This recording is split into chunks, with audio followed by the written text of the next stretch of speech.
Space एक बहुत ही amazing और खूबसूरत जगह होने के साथ ही एक बहुत ही डरावनी जगह भी है। इसके बेहद विशाल आकार और इसमें फैले अंधकार की वजह से इसमें मौजूद कई चीजों से कई ऐसी मिस्ट्रीज जुड़ी हैं जो आज हमारे लिए किसी पहेली से कम नहीं है।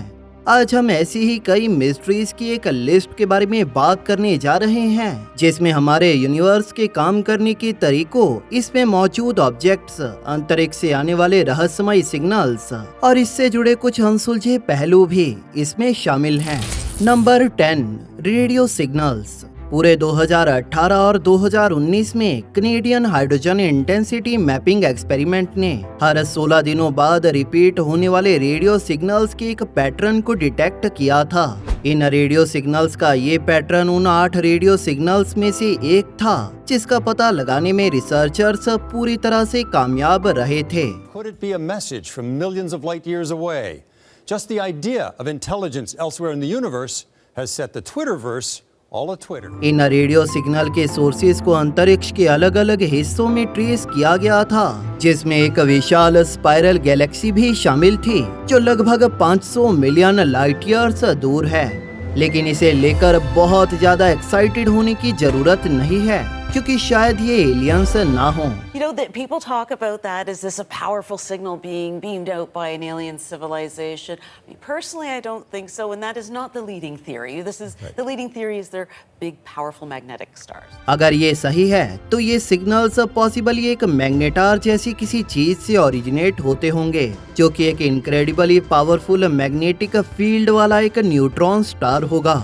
लेकिन ये सब अभी केवल एक हाइपोथेसिस ही है। सच तो ये है कि हमें नहीं पता कि उन रेडियो सिग्नल्स के पीछे क्या है। हालांकि वैज्ञानिकों की कई टीम्स इसका आंसर खोजने के लिए मेहनत कर रहे हैं।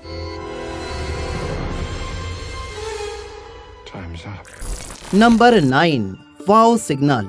शायद सबसे फेमस स्पेस रेडियो सिग्नल वाव सिग्नल है। इसे 15 अगस्त 1977 को ओहायो स्टेट यूनिवर्सिटी ने कैप्चर किया था जब वो एक्स्ट्रा टेरेस्ट्रियल जीवन की खोज कर रहे थे।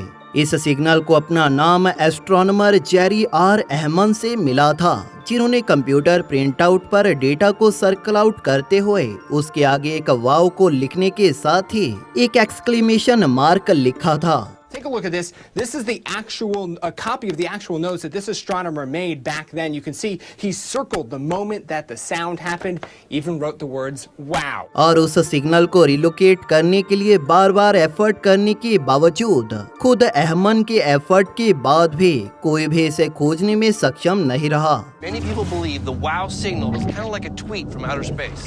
If it was a message, isn't it about time we sent a reply? और इस सिग्नल से जुड़े कई साइंटिफिक एक्सप्लेनेशन हमारे सामने रखे गए हैं लेकिन जिनको लेकर वैज्ञानिकों की सहमति कभी भी नहीं बन पाई। आज भी किसी तरह से ना एक्सप्लेन किए जा सकने वाला ये वाव सिग्नल एलियन लाइफ से जुड़े मोस्ट कन्विंसिंग एविडेंसेस में से एक है।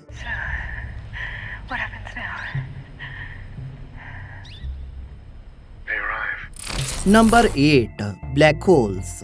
इसके बारे में कहना थोड़ा मुश्किल है कि ब्लैक होल से जुड़ी कौन सी चीज ज्यादा डरावनी है। ये आइडिया कि इनकी फॉर्मेशन के कई पहलू से जुड़ा आज भी हमारे पास कोई आंसर नहीं है, या ये फैक्ट कि सबसे पहले का ब्लैक होल आखिर अस्तित्व में ही कैसे आया था। It's all black. Charles, you read me? It's all blackness. एक ब्लैक होल तब बनता है जब इनक्रेडिबली डेंस मास स्पेस टाइम को डिस्टॉर्ट कर देता है और ये सुनिश्चित करता है कि इससे कुछ भी, यहाँ तक कि लाइट भी, इसके ग्रेविटेशनल पुल से नहीं बच सकती। Where the warping of space-time is so great that nothing can escape, not even light. It gets. क्या यही सिर्फ डरावना नहीं है, लेकिन ब्लैक होल के बारे में बहुत सी चीजें ऐसी हैं जिसे हम नहीं जानते जो कि उतनी ही हैरान और परेशान करने वाली हैं। ब्रह्मांड में कितने ब्लैक होल्स हैं, सबसे बड़ा ब्लैक होल कितना बड़ा है और क्या होता है जब कोई वस्तु इन ब्लैक होल्स के इवेंट होराइजन को पार कर जाती है। ये सब इन ब्लैक होल से जुड़ी कुछ ऐसी चीजें हैं जिनके बारे में हम नहीं जानते।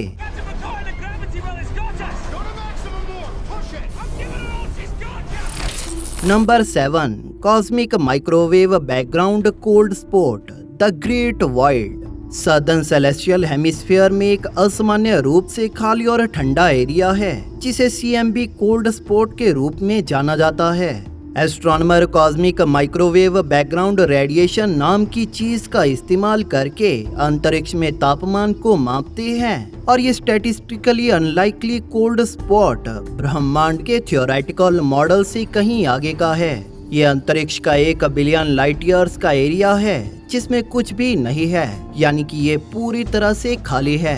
विशेषज्ञ इसे द ग्रेट वॉइड कहते हैं। अब हम जानते हैं कि अंतरिक्ष बड़ा और काफी खाली है, लेकिन ये उतना खाली नहीं है। दूसरे कुछ एस्ट्रोनॉमर्स ने ये थ्योरीज दी हैं कि ये ग्रेट वॉइड क्वांटम एंटेंगलमेंट के कारण किसी पैरेलल यूनिवर्स का इम्प्रिंट हो सकता है।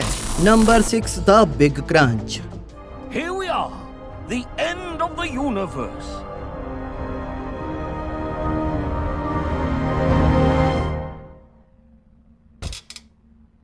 Well, now what? क्या आपने कभी ब्रह्मांड के अंत के बारे में सोचा है? हाँ, कुछ ऐसा होने में कई खरबों से खरबों सालों का समय है, लेकिन समय के साथ ब्रह्मांड का भी अंत हो जाएगा। कई विशेषज्ञ इस बात को लेकर सहमत हैं कि बिग फ्रीज से हमारे ब्रह्मांड का अंत होगा। ये बिग फ्रीज तब होता है जब ब्रह्मांड इतना फैल जाता है कि इसमें नए सितारे नहीं बन सकते और इसका तापमान एब्सोल्यूट 0 से भी नीचे चला जाता है। लेकिन क्या होगा अगर ब्रह्मांड एक इलास्टिक बैंड की तरह काम करता हो? बिग क्रंच के समर्थकों का मानना है कि पुरानी टीवी स्क्रीन को बंद करने की तरह रिबाउंडिंग और गिरने से पहले अंतरिक्ष अपनी एब्सोल्यूट लिमिट तक फैल जाएगा। कुछ लोग ये भी मानते हैं कि इसके रिवर्सल के कारण एक नया बिग बैंग हो सकता है। अगर ऐसा है तो ये सुझाव देता है कि ब्रह्मांड केवल एक्सपेंशन और रिग्रेशन के इन्फिनाइट लूप पर है। Number 5, quantum entanglement. I shall be your consort, your guide, your chaperone into the heart of darkness.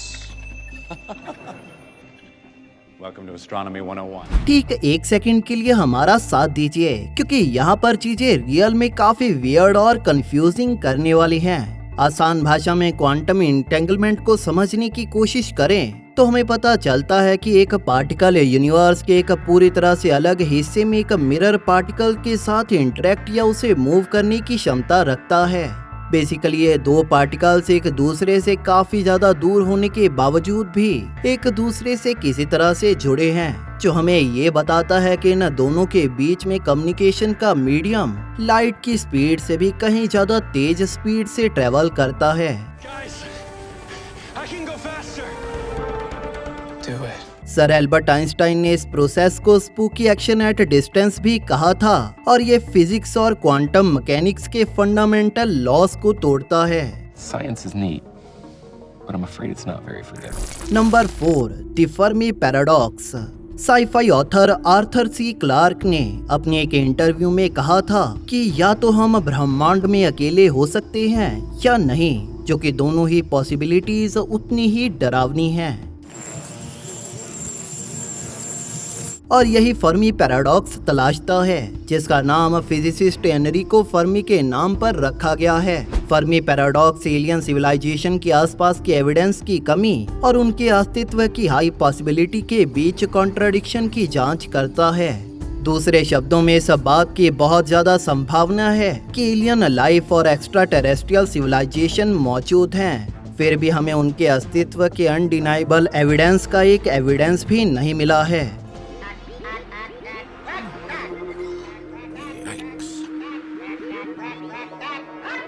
I'm not gonna have that thing in my house. तो आपका क्या कहना है? क्या हम ब्रह्मांड में अकेले हैं या नहीं? You not think we're due an explanation? Look, the less you guys know, the better. I want you to have plausible deniability. Number 3, the great attractor. क्या आप रियल में हैरान होने के लिए तैयार हैं? मिल्की वे गैलेक्सी लैंकिया सुपर क्लस्टर का एक हिस्सा है और इस सुपर क्लस्टर के केंद्र में एक एनोमली है जिसे द ग्रेट अट्रैक्टर कहा जाता है। इसका ओमिनस और मिस्टीरियस नाम हमें इसके बारे में सब कुछ बता देता है। ये एक ग्रेविटेशनल फोर्स है जो इतनी इनक्रेडिबली पावरफुल है कि ये करंटली हमारी गैलेक्सी के साथ ही बाकी की गैलेक्सीज के पूरे क्लस्टर को अपनी ओर खींच रही है। तो आखिर ये क्या है? तो हम इसके बारे में अच्छी तरह से नहीं जानते।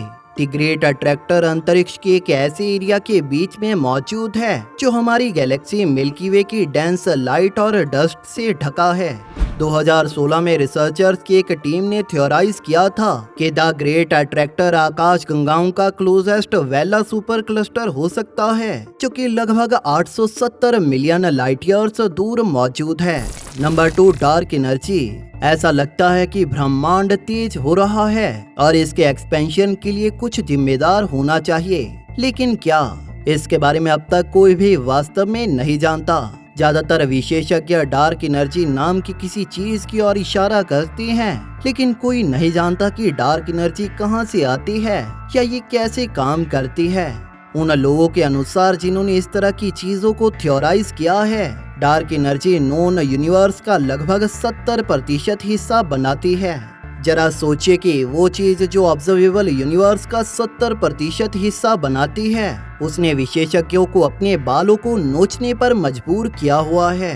कुछ का तो कहना है कि ये डार्क एनर्जी इतनी पावरफुल साबित हो सकती है कि ये समय के साथ ब्रह्मांड को खींचते हुए फाड़ देगी। इस एंड टाइम थ्योरी को बिग रिप कहा जाता है और ये काफी डरावनी है।